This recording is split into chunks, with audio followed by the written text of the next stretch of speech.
ಈ ಒಂದು ಸುದ್ದಿಗೋಷ್ಠಿಗೆ ಆಗಮಿಸಿರ್ತಕ್ಕಂಥ ಎಲ್ಲ ಮಾಧ್ಯಮ ಮಿತ್ರರಿಗೂ ಸ್ವಾಗತವನ್ನು ಬಯಸುತ್ತಾ, ಅದೇ ರೀತಿಯಾಗಿ ನನ್ನೊಂದಿಗೆ ವೇದಿಕೆಯಲ್ಲಿ ಆಸೀನರಾಗಿರ್ತಕ್ಕಂಥ ನಮ್ಮ ಕಾಂಗ್ರೆಸ್ ಪಕ್ಷದ ಕುಟುಂಬದ ಸದಸ್ಯರು, ಎಲ್ಲ ಮುಖಂಡರು, ಹಿರಿಯರು, ಯಾಕಂದ್ರೆ ಹೆಸರಿಟ್ಟೋಲಕ್ಕೆ ಹೋದ್ರೆ ಈಗ ಹೇಳ್ಬೇಕಾಗುತ್ತೆ. ಯಾಕಂದ್ರೆ ಕೆಪಿಸಿ ಸದಸ್ಯರಾದಂತ ಉತ್ತೂರು ಸೇನಣ್ಣವರು, ಇನ್ನೊಬ್ಬ ಕೆಪಿಸಿ ಸದಸ್ಯರಾದಂತ ರಾಮಲಿಂಗಣ್ಣವರು, ನಮ್ಮ ಮುಖಂಡರಾದಂತ ಶಿವಣ್ಣವರು, ಅದೇ ರೀತಿಯಾಗಿ ನಮ್ಮ ಮುಖಂಡರಾದಂತ ವೆಂಕಟರಮಣಪ್ಪ, ಕಾಂಗ್ರೆಸ್ ಪಕ್ಷದ ಹಿರಿಯ ಧುರೀಣ ನಮ್ಮಲ್ಲಿ ಸಿದ್ದರಾಮಯ್ಯ ಅಂತ ಹೇಳುವಂತ ವೆಂಕಟೇಶ್ ಗೌಡ್ರು, ಟಗರು, ಅದೇ ರೀತಿಯಾಗಿ ನಮ್ಮ ಕೆಂಗರೆಡ್ಡಿ ಅವರು, ನಮ್ಮ ಈಗ ಕೆಂಗರೆಡ್ಡಿ ಅವರು ನಮ್ಮ ಪಕ್ಷದ ಮುಖಂಡರು ಮತ್ತು ಪಕ್ಷದ ಅಭ್ಯರ್ಥಿ ಸಹ. ಅದೇ ರೀತಿಯಾಗಿ ಕರ್ನಾಟಕ ರಾಜ್ಯ ಡಾಕ್ಟರ್ ಸೆಲ್ನ ಉಪಾಧ್ಯಕ್ಷ ಅಂತ ಡಾಕ್ಟರ್ ರಮೇಶ್ ಅವರು, ಕಾಂಗ್ರೆಸ್ನ ಹಿರಿಯ ಮುಖಂಡ ಮುನ್ಸಾಮ್ಗೌಡರು, ರಾಜು ಅವರು, ಗಿರೀಶು, ನಮ್ಮ ಸುರೇಶು, ಸುಬ್ರಹ್ಮಣ್ಯ, ಜಗದೀಶು, ಗೋಪಾಲು, ಶ್ರೀನಿವಾಸು, ಸತ್ತಿ, ನಾಯ್ಡು, ನಮ್ಮ ಎಂ ಎನ್ ಶಂಕರನಾರಾಯಣ, ನಮ್ಮ ಆಂಜನೇಯ ರೆಡ್ಡಿ, ಇದೇ ರೀತಿಯಾಗಿ ಎಲ್ಲ ಮುಖಂಡರು ಕೂಡ ಬಂದಿದ್ದಾರೆ. ವಿಶೇಷವಾಗಿ ನಮ್ಮ ಪಕ್ಷದ ಕೋಆರ್ಡಿನೇಟರ್, ಎಲ್ಲ ಇದನ್ನು ಇದು ಮಾಡುವಂತ ಒಬ್ಬ ನಮ್ಮ ಗುಜರಾತಿ ಮಂಜುನಾಥ್ ಅವರು, ಎಲ್ಲರೂ ಕೂಡ ಆಗುತ್ತಿದ್ದಾರೆ. ಎಲ್ರಿಗೂ ಸ್ವಾಗತಿಸ್ತಾ, ಇವತ್ತಿನ ಮುಖ್ಯಾಂಶಗಳೇನು ಅಂತಂದ್ರೆ, ನಮ್ಮ ಮುಳಬಾಲ್ ತಾಲೂಕಿನ ಪ್ರಾಥಮಿಕ ಕೃಷಿ ಮತ್ತು ಗ್ರಾಮೀಣ ಅಭಿವೃದ್ಧಿ ಬ್ಯಾಂಕ್, ಈ ಬ್ಯಾಂಕಿನ ಚುನಾವಣೆ 19ನೇ ತಾರೀಕು ನಡೀತಾ ಇದೆ. ಈ ಒಂದು ಚುನಾವಣೆಯಲ್ಲಿ ನಮ್ಮ ಪಕ್ಷದ ವತಿಯಿಂದ ಸುಮಾರು 6 ಜನ ಅಭ್ಯರ್ಥಿಗಳು ಅವಿರೋಧವಾಗಿ ಆಯ್ಕೆಯಾಗಿದ್ದಾರೆ.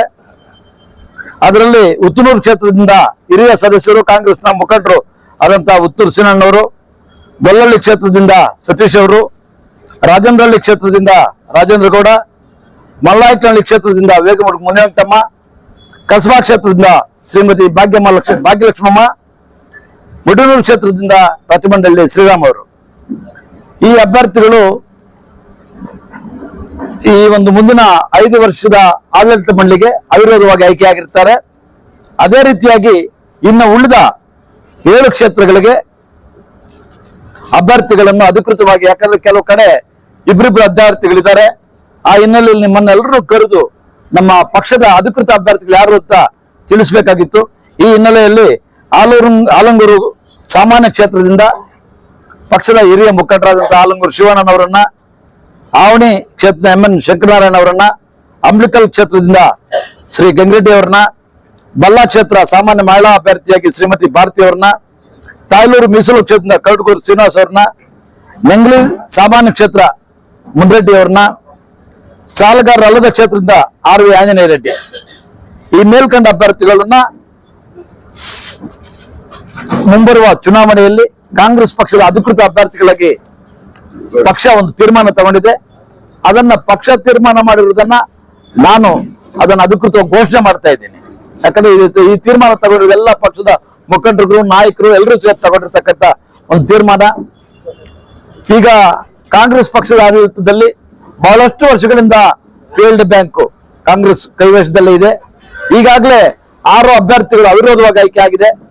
ಮುಂದಿನ ಚುನಾವಣೆಯಲ್ಲಿ ಕೂಡ 7 ಅಭ್ಯರ್ಥಿಗಳು ಕೂಡ ಗೆಲ್ತಾರೆ ಅಂತ ನನಗೆ ಅಚಲವಾದಂತ ವಿಶ್ವಾಸ ಇದೆ. ಕೈವಶದಲ್ಲಿ ಬ್ಯಾಂಕ್ ಇರುತ್ತೆ. ಈಗ ಕೋಲಾರ ಜಿಲ್ಲೆಯಲ್ಲೇ ನಂಬರ್ 1 ಸ್ಥಾನದಲ್ಲಿ ಈಗ ಮುಳಬಾಲ್ ಬ್ಯಾಂಕ್ ಇದೆ. ಅದು ಇನ್ನೂ ಉತ್ತಮವಾದಂತಹ ಮಟ್ಟಕ್ಕೆ ಹೋಗಿ ರಾಜ್ಯ ಮಟ್ಟದಲ್ಲಿ ಕೂಡ ಹೆಸರುವಾಸಿ ತಗೋಬೇಕು. ಮುಂದೆ ಇತ್ತು, ಈಗಲೂ ಕೂಡ ರಾಜ್ಯ ಮಟ್ಟಕ್ಕೆ ಹೋಗ್ಬೇಕು ಅಂತ ಆಸ್ತ.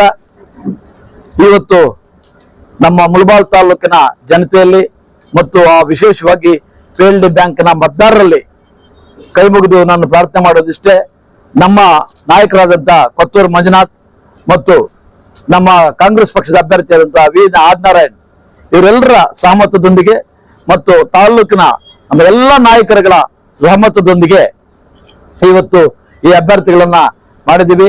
ಅದಕ್ಕೆ ದಯಮಾಡಿ ನಾನು ಮಗದೊಮ್ಮೆ ಪ್ರಾರ್ಥನೆ ಮಾಡ್ತೀನಿ, ಈ ಎಲ್ಲಾ ಕ್ಷೇತ್ರಗಳಲ್ಲಿ ಕಾಂಗ್ರೆಸ್ ಪಕ್ಷದ ಅಭ್ಯರ್ಥಿಗಳನ್ನು ಜಯಗಳಿಸಿ ತಮ್ಮ ಪವಿತ್ರವಾದಂತಹ ಮತವನ್ನು ಕೊಟ್ಟು ಜಯಶೀಲರನ್ನಾಗಿ ಮಾಡಿ ಮುಂದೆ ಬ್ಯಾಂಕಿನ ಆಡಳಿತ ಕಾಂಗ್ರೆಸ್ ಪಕ್ಷದಲ್ಲಿ ಇರ್ಬೇಕು ಅಂತ ಹೇಳಿ ತಮ್ಮಲ್ಲೆಲ್ಲರೂ ಕೈ ಮುಗಿದು ಪ್ರಾರ್ಥನೆ ಮಾಡ್ತೇನೆ. Thank you.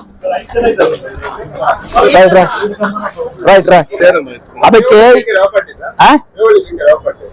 ಬೇವಳ್ಳಿ ಶಂಕರ್ ನಮ್ಮ ಪಾರ್ಟಿ ಇತ್ತಿಲ್ವೇ? ನಮ್ಮ ಪಾರ್ಟಿ ನಮ್ಮ